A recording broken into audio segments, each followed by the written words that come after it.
Nous sommes à l'atelier d'automne avec Felice Varini pour la 5e et dernière fois. Bonjour Felice. Bonjour Antonio. Nous travaillons sur l'esquisse, le portrait de la maison idéale de Felice. Donc nous le rappelons, ce travail se fait à partir de ces symboles, il y en a 160. Avec Felice, on a travaillé sur 5 de ces symboles. Donc le dernier, c'est le symbole du nid. L'objectif, c'est essayer de construire entre Felice et moi une langue qui puisse effectivement donner à Felice la possibilité d'exprimer son espace intérieur. Donc en vue d'une peut-être construction d'une maison réelle un jour. Alors, donc, on travaille sur le nid. Qu'est-ce que c'est le nid? D'abord, effectivement, c'est un des objets de la nature les plus regardés par l'homme dans la construction. Encore le stade de Pékin, qui s'appelle le nid, donc il fait toujours référence à cette façon de construire qui est assez particulière. Dans la carte, il y a 2 autres artistes qui travaillent sur la question du nid, c'est donc Nils Udo et Jason Fan. Mais qu'est-ce que c'est pour nous en architecture et dans le design, qu'est-ce que c'est ce nid? C'est l'espace de la reproduction.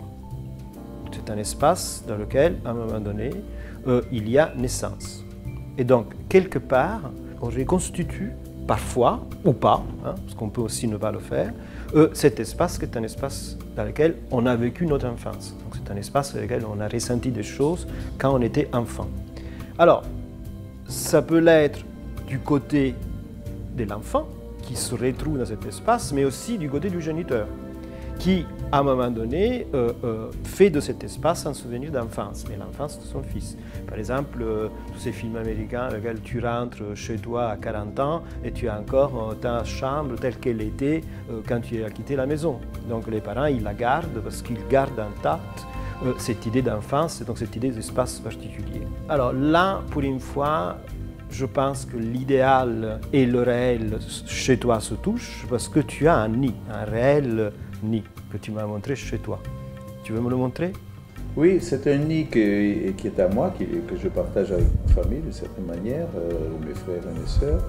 Et là, c'est un alpage en Suisse italienne, dans une vallée qui s'appelle la Valle Cernone.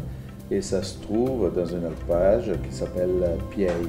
Et donc ce lieu qui pratiquement symbolise,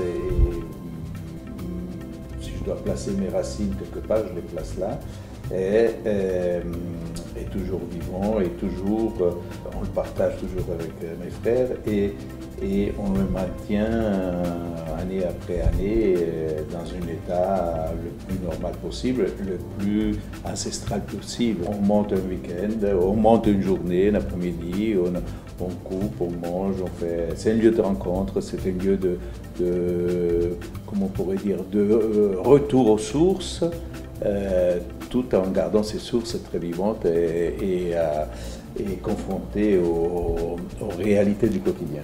Et donc là, dans la carte, je place cet endroit qui est à 15 km de la ville de Locarno. Là, cette photo représente Laban avec ses acolytes au début du siècle, quand il théorisait la danse, le rapport au soleil, le rapport intégral à la nature et pour favoriser un corps parfait, disons, dans toutes ses libertés. C'est un endroit extraordinaire. Alors, regarde, j'ai mis toutes tes années, du début jusqu'à la fin. Donc, parce que l'idée, c'est effectivement de positionner le nid quelque part. Donc, je rappelle, c'est un espace d'enfance, donc est un espace qui n'est pas dans une dimension temporelle contemporaine, mais qui se place ailleurs. Donc, tu veux choisir. Donc, je t'ai représenté évidemment un nid. Donc, c'est vraiment une représentation. Et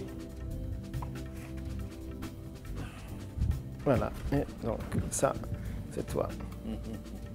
Alors, tu peux choisir même le plus petit si tu veux, mais il y a toujours la possibilité de choix. Et donc, il s'agit véritablement de le positionner. Donc, dans quelle année je le positionne? Je ne sais pas, tu peux choisir. Je le positionne, comment tu veux que je le positionne? Forcément, je le positionne à l'extérieur.